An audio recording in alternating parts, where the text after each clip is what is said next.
Welcome to iDream media. So eggs ఆరోగ్యానికి మంచివని చెప్తూ ఉంటారు. ఇప్పుడు రకరకాల ఎగ్స్ అనేవి చూస్తూ ఉన్నాము. వైట్ ఎగ్ అని, బ్రౌన్ ఎగ్ అని, దాంట్లో ఒమేగా 3 ఉందని, ఇట్లా రకరకాల ఎగ్స్ అనేవి చెప్తూ ఉన్నారు. అసలు ఏది మంచిది, రోజుకి ఎన్ని గుడ్లు తినాలి ఆరోగ్యంగా ఉండాలంటే, ఎవరు తీసుకోవాలి, ఎవరు తీసుకోకూడదు, వివరాలు తెలుసుకుందాం. మీరు మనతో పాటు ఉన్నారు ప్రముఖ డైట్ గురు వీరమాచినేని రామకృష్ణ గారు.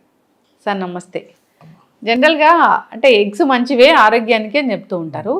ఇప్పుడు రకరకాల ఎగ్స్ వచ్చాయి. వైట్ ఎగ్ అని, లేదా ఫామ్లో కానీ ఎగ్ అని, నాటు కోడిగుడ్లని, లేదా బ్రౌన్ ఎగ్స్ అని, ఇట్లా వచ్చాయి. దాంట్లో కూడా ఇలా చెప్తూ ఉన్నారు, విటమిన్ డి కూడా ఉంటుంది, ఒమేగా 3 ఉంటుంది, ఇట్లా చెప్తూ ఉన్నారు. ఏది మంచిది అసలు? నాటు మన ఒరిజినల్గా మన పల్లెటూళ్ళలో గాలికి తిరిగి పెరుగుతాయి కదా, అక్కడ పురుగులు తింటాయి, అవి చెదల పురుగులు తింటాయి, చాలా పురుగులు తింటాయి, గింజలు తింటాయి, ప్రకృతిలో ఏది దొరికితే ఎరుకుని తింటాయి. ఇది గుడ్డు అన్నిటికంటే మంచిది. ఈ గుడ్డు అన్నిటికంటే మంచిది. లోపల చిన్నగా ఉంటుంది, కొంచెం అది పెద్దదిగా ఉండదు. లోపల ఎల్లో కలర్ కూడా ఒక భిన్నంగా ఉంటుంది, మంచి డార్క్గా ఉంటుంది. దాని టేస్ట్ కూడా నెక్స్ట్ లెవెల్లో ఉంటుంది. అలా ఇలా ఉండదు. ఆ గుడ్లు పొదిగితే పిల్లలు కూడా వస్తాయి, అందులో జీవం ఉంటుంది చక్కగా. ఇప్పుడు కానీ అది ఎంతమంది దొరుకుతుంది, ఆ ఛాన్స్ లేదు. కాబట్టి మన ఆహారపు అవసరాల కోసం మనం పౌల్ట్రీ ఎగ్స్ని తయారు చేసుకున్నాం. అంటే మామూలుగా పెట్టా పుంజు కలిస్తే ప్రకృతి పరంగా వచ్చేది నాటుగుడ్లు. ఇది జీవం ఉండే గుడ్లు, అటు పొదిగితే పిల్లలు అవుతాయి. ఈ పౌల్ట్రీలో వచ్చేటప్పటికి ఏంటంటే మన ఆహారపు అవసరాలు తీరటం కోసం, పెరిగిన జనాభాకు అనుగుణంగా తిరగాలంటే విపరీతంగా సప్లై కావాలి కదా. దానికోసం పుంజు, ఆ కోడి పెట్ట దేంతో కలిసే అవసరం లేకుండానే గుడ్డు ప్రకృతి పరంగా వచ్చే విధంగా మనం డిజైన్ చేసుకున్నాం. కాబట్టి ఆ గుడ్డు ప్యూర్ వెజిటేరియన్ కూడా చెప్పచ్చు. నాన్ వెజిటేరియన్ కాదు. ఆ గుడ్లు పొదిగితే పిల్లలు రావు, దాంట్లో ఎలాంటి జీవం ఉండదు, కానీ పోషక విలువలు ఉంటాయి. కంపేర్ చేస్తే మాత్రం నాటు ఎగ్గుతో ఏది కంపేర్ చేయలేం. సో మనకు దొరకనప్పుడు దొరికిందని సంతృప్తి పడాలి కదా. ఇప్పుడు నేను ఆదర్శం చెప్పాలంట, హైదరాబాద్లో రోజుకు మన అందరం కూర్చుంటే 18 సిగరెట్లు తాగినట్టు లెక్క. హైదరాబాద్లో అందరికి, ఢిల్లీలో అయితే 30 సిగరెట్లు తాగినట్టు లెక్క. అందుకని ఇక్కడ 18 సిగరెట్లు ఉంది కాబట్టి మన ఊళ్ళో ప్రశాంతంగా కొందరు వెళ్ళి ఊళ్ళో కూర్చొని ఏం చేస్తాం, గేదెలు మళ్ళేసుకోలేం కదా, గేదెలు మళ్ళలేం కదా, మనం వెళ్ళి మన పరిమాణం చేయాలి కదా. సో తప్పదు. నువ్వు వాటర్ నాకు కావాలి అనుకుంటావు, మొత్తం పురుగు మందులు కలిపి వాటరే ఉంది, ఏం చేస్తావు? ఆగాలే పేల్చాలి, ఆ నీళ్ళే తగలమే, అది దిగిరాలేదు కదా. మనమే టాటా బిర్లా అయినా ఈ పొల్యూషన్ పేల్చా తప్పదు కదా. సో ఇది ఈ పరిస్థితుల్లో మార్గం ఏంటి? ఆ గుడ్లో వంకలు ఎత్తకద్దు. కొంతమంది పిచ్చిగా కూడా వాగుతూ ఉంటారు, కొడుకుడు సంబంధించి ఆరుమూలకి అని, అట్లాంటిదే ఉండదు. మనం వెళ్ళి వ్యాక్సిన్లో ఎగబడి చేయించుకోవట్లే. ఇప్పుడు మన పిల్లలకి కసితీర పొడిపించట్లే వ్యాక్సిన్లన్నీ. ఈ వ్యాక్సిన్ల వల్ల ఆటిజం వస్తాయింది, ఈ వ్యాక్సిన్ వల్ల సమస్త జబ్బులు వస్తున్నాయి అని ఎన్ని స్టడీస్ మొత్తుకుని ఎన్ని చెప్పినా సరే కసిగా చేస్తున్నాం కదా. అమెరికాలో ఇంత విపరీతంగా బుద్ధిమాంద్యం, ఆటిజం కానీ, ADHD కానీ పెరగటానికి కారణం ఏంటి? వ్యాక్సిన్స్. ఇది ఎస్టాబ్లిష్డ్ ఫ్యాక్టే, ఏమి హైపోథెటికల్ సిద్ధాంతాలు కాదు. ఇన్ని అనర్థాలను ఎందుకు ఇస్తున్నారు? ఇవాళ చూడు వ్యాక్సిన్ వల్ల ఎన్ని గుండెపోట్లు వచ్చినాయో. మరి ఇస్తున్నారు కదా. వాళ్ళ పొడిచినప్పుడు కోళ్ళకు కూడా తేమైంది, కోళ్ళకు కూడా లిమిటెడ్గానే ఇస్తారు. అదే కోడిగుడ్డు అనేది అత్యంత బలమైన ఆహారం, దాంట్లో పోషక విలువలు చాలా బాగుంటాయి. అసలు ఒక అద్భుతం ఏంటంటే కోడిగుడ్లో అన్నీ వేసుకుంటే పోషక విలువలని, ట్రేస్ మినరల్స్ కానీ, ట్రేస్ అని లేదా డైరెక్ట్ అంటాం. కోడిగుడ్లో ఉన్న పోషక విలువలు అన్ని రకాలు ప్రపంచంలో ఏ ఫుడ్లో ఉండవు. ఈ ప్రపంచంలో అత్యంత చవకైన బలమైన ఆహారం ఏంటంటే అది ప్రకృతి మనకి ఇచ్చిన ఆహారం నేరుగా ఇచ్చింది కోడిగుడ్డు. ఇది చవకగా ఉంటుంది, రుచిగా ఉంటుంది. కోడిగుడ్డు వెజిటేరియన్ కూడా, నాన్ వెజ్ అనుకోవాల్సిన పని లేదు. నాటుగుడ్లు అయితే నాన్ వెజ్ అనుకోవచ్చు మీరు ఏమైనా అపోహత అనుకుంటే. ఈ కోడిగుడ్లు ఎన్ని తినాలి? నేను డైట్లో 25 పెట్టిన వాళ్ళు ఉన్నారు, 30 పెట్టిన వాళ్ళు ఉన్నారు. మనకి ఇంగ్లాండ్లో 1991లో మనకి అక్కడ ఇంగ్లాండ్లో ఒక ఆర్టికల్ పబ్లిష్ అయింది ఫేమస్ జర్నల్లో, మెడికల్ జర్నల్లో.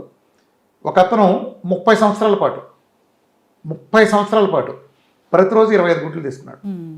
అతని జీవితంలో హాస్పిటల్కి వెళ్ళలేదు, అద్భుతంగా ఉన్నాడు. ఆ స్టడీ ఆర్టికల్ కూడా ఉంది, 1991లో అది పబ్లిష్ చేశారు. ఉండొచ్చు కానీ మరి అన్ని గుడ్లు ఇప్పుడు నువ్వు అన్నం తింటావు, ఫర్ ఎగ్జాంపుల్ మనం ఇలా అన్నం తింటా ఉంటాం, పిల్లలు లేకపోతే హస్బెండ్ కూర్చొని తింటాడు. పిల్లలకు ముఖ్యంగా తల్లులు చేసే పని, అరే పప్పులకు కొంచెం పెట్టుకున్నానా తెల్లండి, ఆ చెత్తలు సాంబార్లో కొంచెం పెట్టుకోరా, అరే మధ్యలో పెట్టుకో చాలు, ఎంత కొంచెం ఉంది, అన్నం పెట్టుకోవచ్చు అవుతా, ఇంకో ముద్ద వద్దు, నిండిపోయిందన్న చూడండి. మనం అతిథి మర్యాదలు చేస్తారు కదా, ఇంకొంచెం అన్నం ఏంటి, అన్నం పెట్టే తొక్కండి, ఇంకా నాశనం చేసి సంక్రాంతి ఇస్తారు తప్పండి.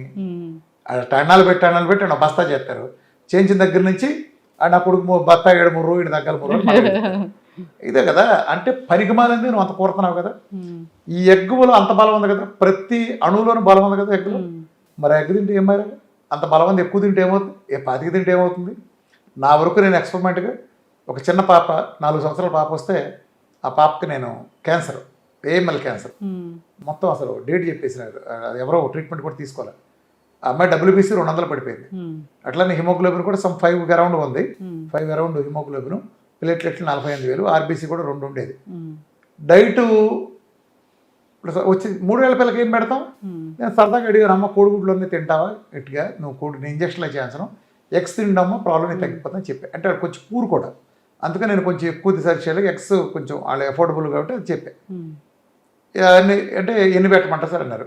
అప్పుడు మేము గుడ్లన్నీ అందరికి ఫ్రీగా పెట్టేవాళ్ళు రామకృష్ణ ట్రైన్లో. ఆ గుడ్లు ఎదురుకుండా ఒక గిన్నె ఉంటే గిన్నె పెట్టి ఇవన్నీ తినాలి అన్న ఊరినే జస్ట్ కోడంగా తనంగా అన్న అంటే పిల్ల కనీసం 1-2 తింటుందని నా ఉద్దేశం. ఆ పిల్ల 15 తినేసింది 3 ఏళ్ల పిల్ల. కానీ డైజెస్ట్ అవుతాయి అక్కడ అవసరం డైజెస్ట్ ఏంటి, అది నీకు నాకు ఆలోచించాలి అదంతా. ఆ పిల్ల కొంచెం దిట్టంగానే ఉంది, బట్ అయింది. ఆ తర్వాత రోజుకి 15 తినేసింది ఆ పిల్ల. అట్లా కరెక్ట్గా 14 రోజులు అమ్మ డైట్. రోజు 15 గుడ్లు. అంటే ఫస్ట్ రోజు అంటే మా దగ్గర తినేసింది, ఆ రోజు ఆకలి మీద కూడా తినేసింది. తర్వాత రోజంతా డిస్ట్రిబ్యూట్ చేసుకుని అంటే 5 ఎగ్గులు చొప్పున అట్ట చొప్పున ఎట్ టైం తినేసింది పిల్ల. బరువు పెరిగింది. 14 రోజుల్లో 200 ఉండే WBC 18,840 వెళ్ళింది. సమ్ 5+ ఉండే హిమోగ్లోబిన్ 13.8కు వెళ్ళింది. అట్లనే ప్లేట్లెట్ కూడా 48,000 నుంచి 1,74,000 పెరిగింది. RBC కూడా 2 నుంచి 46కి, అంటే 24 రెట్లు పెరిగింది RBC కూడా. అంటే ఏం జరిగింది? ఒక రెవల్యూషన్ దేంతో జరిగింది అంటే కోకోనట్ ఆయిల్ ఉంది.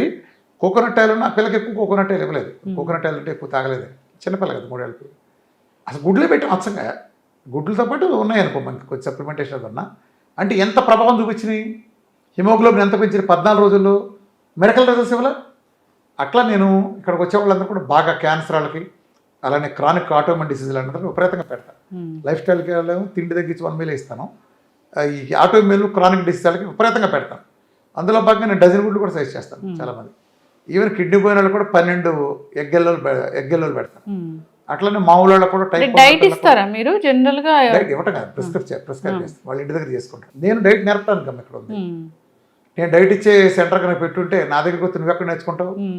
ఇంటి దగ్గర చేసుకుంటారు. ఇప్పుడు ఎవరైనా ఒబిసిటీ ఉంది, డయాబెటీస్ ఉంది, దీనికోసం డైట్ కావాలంటే డైట్ ఇవ్వడమేనా లేదంటే? అదేం కాదు, డైట్ మనం ఇవ్వట్లా. కానీ త్వరలో చాలా పెద్ద వ్యవస్థ వస్తుంది. కిచెన్ కూడా విఆర్కే డైట్ కిచెన్ లాగా చాలా పెద్ద సంస్థ ఇది వస్తుంది. చాలా ఇంటర్నేషనల్ గానే ఫేమస్ ఉన్న పెద్ద సంస్థ వాళ్ళతో చాలా రెసిపీస్ అనేవి జరుగుతున్నాయి. అంటే నా డైట్ అనే రెసిపీకి అందిస్తే కూడా అందరూ రీసెర్చ్ చేయం కాదు. మన డైట్లో ఆల్రెడీ 100 వంటలు బోల్డ్ మంది చేస్తారు ఉన్నారు. అంతా ఫస్ట్ నుంచి అందరూ ప్రయోగాలు చేస్తారు కదా వీళ్ళ దగ్గర. మొత్తం స్పెషలైజ్డ్ చెఫ్స్ వాళ్ళ ఇంటర్నేషనల్ కుకింగ్ ఏజెన్సీ దాంతో జరుగుతుంది.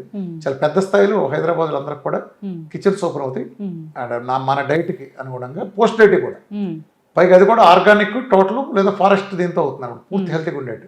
ఇప్పుడు డైట్ మన డైట్ మనమే కాపాడుకోవాలి. అవును, నా డైట్ రోడ్డు మీద దొరికే రైతు బజార్ కూరగాయలతో చేయడానికి ఒక క్యాన్సర్ వచ్చినాడు అనమాట. మిగిలిన అవసరం లేదు, మిగిలిన మీ ఇష్టం. కరెక్ట్. మీరు ఇందాక ఒకటి చెప్పారు. సో ఎందుకు జుట్టు ఊడిపోతుందంటే ఒకప్పుడు బెండకాయలు తిన్నాము, ఇప్పుడు కూడా బెండకాయలు తింటున్నారు. సో దానికి చాలా తేడా ఉందని. ఇప్పుడు విఆర్కే డైట్ కన్నా మిగతా డైట్స్ కూడా అదే తేడా ఉంటది. ఇప్పుడు వచ్చేది కూడా అట్లాగే ఉంటుంది. విఆర్కే డైట్ ఒకటే మెటబాలజీ మారుస్తుంది. ప్రపంచంలో మిగిలిన దీన్ని డైట్ అనదు దయచేసి. అట్లాంటి డైట్లే లేవు. మిగిలిన జిమ్మిక్స్ అంటే బేసల్ మెటబాలిక్ రేట్ పడేసి నెలకు 5 కిలోలు 10 కిలోలు తగ్గించి జిమ్మిక్స్ వాటి వల్ల బిఎంఆర్ పడిపోయి లాంగ్ టర్మ్ లో రోగాలు పాలవుతారు. అదే ప్రపంచం కాంప్లికేషన్స్ వస్తాయని కూడా చెప్తూ ఉన్నారు. కాంప్లికేషన్ విపరీతంగా వస్తాయి, అందరికి వస్తాయి. ఎందుకంటే బిఎంఆర్ పడిపోతుంది, కెపాసిటీ తగ్గిపోతుంది. మన డైట్ ఇప్పుడు నువ్వు గమనించావా? ఇంతమంది డైట్లు చెప్పేవాళ్ళు ఉంటారు, ఒక్క జబ్బు తగ్గించగలరా? నా డైట్లో ఇన్ని చూస్తున్నాను మెరకల్స్. గుండె జబ్బుల దగ్గర ప్రతిదీ, క్యాన్సర్ దగ్గర నుంచి ప్రతిదీ, డయాబెటీస్ దగ్గర, బీపీలు, థైరాయిడ్లు, ఆటోమిన్లు. ఎవరన్నా ఒక్క జబ్బు పేరు చెప్పగలరా? మా అమ్మ తగ్గిందని గ్యారంటీ చెప్పగలరా ఎవరన్నా? ఎందుకని మహా అయితే ఒళ్ళు దగ్గర గురించి మాట్లాడతారు. ఒళ్ళు తగ్గించడం ఏముంది? బిఎంఆర్ కట్ చేసి అట్లా తగ్గించవచ్చు. హెర్బాలైఫ్ అట్లాంటి ప్రొడక్ట్లు తగ్గినట్లు ఉంటున్నాయి అంటే మళ్ళీ వస్తుంది. హెల్త్ పర్మనెంట్ గా పాడైపోతుంది అమ్మ. అసలు ఆ విధానం టోటల్ అన్సైంటిఫిక్. అది అలా తగ్గకూడదు. ఇప్పుడు మన అబ్బాయి పాస్ అవ్వాలని కోరుకోవాలి, కానీ కాపీలు కొట్టి పాస్ అవుతాడు. రేపు పొద్దున 10 చదువులకి వెళ్ళి ఏం చేస్తాడు? స్టాండర్డ్ లేకపోతే. అలా నన్ను కోరుకునేది. రోజుకి ఎన్ని ఎగ్స్, ప్రతి మనిషి ఎన్ని ఎగ్స్ తింటే మంచిది అంటే డిపెండ్స్ అని ఉంటుందా జబ్బు? 6. నేనైతే 6 చెప్తానమ్మా. 6 తినండి ఖచ్చితంగా. కానీ పిల్లలకైతే ఎన్ని ఎగ్స్ పెడితే అన్ని మంచిది. ఎగ్గులో కూడా చాలా ప్రయోగాలు చేసుకోండి. ఒకే రకంగా 100 రకాలు చేసుకోవచ్చు ఎగ్స్తో. ఎగ్ అన్నింటిలో కాంబినేషన్ కలిపి చేసుకోవచ్చు. చాలా ఉన్నాయి, రెసిపీస్ కొట్టి చూడండి. ఎప్పుడు ఒకటే ఉడకబెట్టడం, ఆమ్లెట్ వేయటం. మన వాళ్ళ చేసిన దౌర్భాగ్యం ఏంటంటే ఇప్పుడు వాళ్ళ నాయనమ్మ నాయనమ్మ దగ్గర నుంచి వచ్చేది ఒకటి, అందులో ఏంటో గెలకొట్టడం, ఒక ఆమ్లెట్ కూడా మొహన్ కొడతారు, లేకపోతే ఉడకేసి మొహన్ కొడతారు. ఇది తప్ప దాంట్లో ప్రయోగాలు జరిగి ఎన్ని వేల ప్రయోగాలు చేయాలని చేయొచ్చు. ఎగ్గుతో రెసిపీలు కొన్ని వేలు ఉన్నాయి, డిఫరెంట్ కాంబినేషన్లో చేసుకోవచ్చు. డిఫరెంట్ కూరగాయలు కలిపి, నాన్ వెజిటేరియన్ కలిపి అలా చేసినప్పుడు అద్భుతంగా ఉంటుంది. ఎగ్గుతో చేయండి, ఎగ్ ఎంజాయ్ చేయండి. ఎగ్ మన సర్వైవల్ ఎగ్గులో ఎల్లో అద్భుతమైంది. 80% బలం ఎగ్గెల్లోనే ఉంటుంది. ఎగ్గెల్లో ఎవరూ పారేయద్దు. ఒక క్రానిక్ లివర్ ప్రాబ్లం ఉన్న వాళ్ళు ఎగ్గెల్లో సైజ్ చేయం తాత్కాలికంగా, అప్పుడు వాళ్ళకి ప్రోటీన్ కోసం ఎగ్ వైట్ చేస్తాం. కిడ్నీ ప్రాబ్లం ఉన్న వాళ్ళకి ఎగ్గెల్లో నిర్బంధం తినచ్చు, వైట్ సైజ్ చేయం వాళ్ళిద్దరికి, క్రానిక్ ఉన్న వాళ్ళకి. అంతేకాని మిగిలిన వాళ్ళు ఎవరికి అంత మంచిదమ్మా. అసలు మీరు డజన్ తినండి, ఎల్లో కూడా మంచిది. అయితే అద్భుతం అమ్మా, ఎల్లో కూడా ఏంటమ్మా. ఎన్టీ రామారావు కూడా యాక్టర్ అన్నట్టు ఉంది. ఎన్టీ రామారావు కూడా యాక్టర్ ఉంటాడు పెద్దగా. జనరల్ గా మా అందరికి ఎల్లో తినకూడదని ఒకటి తెలుసు. ఎక్కిచ్చారు, అదంతా అదో కుంభకోణంలో భాగంగా ఎక్కిచ్చారు అంతే. సార్ సిరీస్ అనేది కంటిన్యూ చేద్దాము, విఆర్కేతో స్పెషల్ చిట్ చాట్స్ ఇలాంటివి. ఒకటైతే చాలా మంచి పాడ్కాస్ట్ కూడా చేయాలి సార్. అసలు డైట్ అంటే ఏంటి, ఏ డైట్ మంచిది, ఇన్ని డైట్స్ ఉన్నాయి, మీ డైట్ కి తేడా ఏంటి? నేను సైన్స్ చెప్తానమ్మా, డైట్ లో నేను చిట్కాలు చెప్పను, నా సంగతి తెలుసు కదా. ఇప్పుడు జీవనశైలి వ్యాధులు సంపూర్ణ మిమ్మల్ని క్వశ్చన్ చేసే వాళ్ళు కూడా చాలా మంది ఉన్నారు. అలాంటి క్వశ్చన్స్ అన్ని కూడా తీసుకొని మిమ్మల్ని అడుగుతాను ఖచ్చితంగా. ఇప్పుడు మిగిలిన క్వశ్చన్ చేస్తే నన్ను చేయలేరమ్మా. ఎందుకు చేయలేరు నేను చెప్పనా? నేను 8 గంటలు మాట్లాడితే మీటింగ్లు, పబ్లిక్ మీటింగ్లు, లక్షల మంది అడ్రస్ చేసి ఏం చెప్పాను? సైన్స్ మొత్తం విడమని చెప్పారా? విఆర్కి ఎలా తగ్గుతుందో మెకానిజం ఎక్స్ప్లెయిన్ చేశా. విఆర్కే డైట్లోనే ఎందుకు తగ్గుతుంది, ప్రపంచంలో ఇట్లా 6 మీల్ 7 మీల్ ఇచ్చి మోసం చేస్తున్న ఈ ఫ్రాడ్ న్యూట్రిషనిస్టులు, అలానే గ్లూకోజ్ డైట్లోనే ఉంచి నీ కమ్మగా తినచ్చు, పలానా పాలు పౌడర్లు తాగితే అవుతుంది వీళ్ళంతా, లేదా తేనెలు ఇచ్చేసి నిమ్మకాయ తాగేసి మాడిచేవాళ్ళు, మిషన్లు పెట్టి ఇది మొత్తం మోసం చేస్తున్నారు ప్రజల్ని. వీళ్ళ వల్ల ఆరోగ్యాలు మొత్తం పాడవుతాయి. ఆ సైన్స్ ఏంటి? నేను అట్లా మోసం చేస్తున్న ఒక్క మొక్క చెప్పను. సైన్స్ ఏంటి? 3 గంటల పాటు విఆర్కే ఎక్స్క్లూజివ్ జీవనశైలి వ్యాధులు సంపూర్ణ అవగాహన ఉంది. అరటిపండు వచ్చినట్టు అర్థమవుతుంది. ఈ ప్రపంచంలో ఇది ఒక్కటే ఎందుకు బిఎంఆర్ కట్టకుండా తగ్గిస్తుందో, ఈ ప్రపంచంలో ఈ ఒక్క డైట్తోనే క్యాన్సర్ దగ్గర నుంచి ప్రతి జబ్బు ఎందుకు తగ్గుతాయిందో క్లియర్గా అర్థమవుతుంది.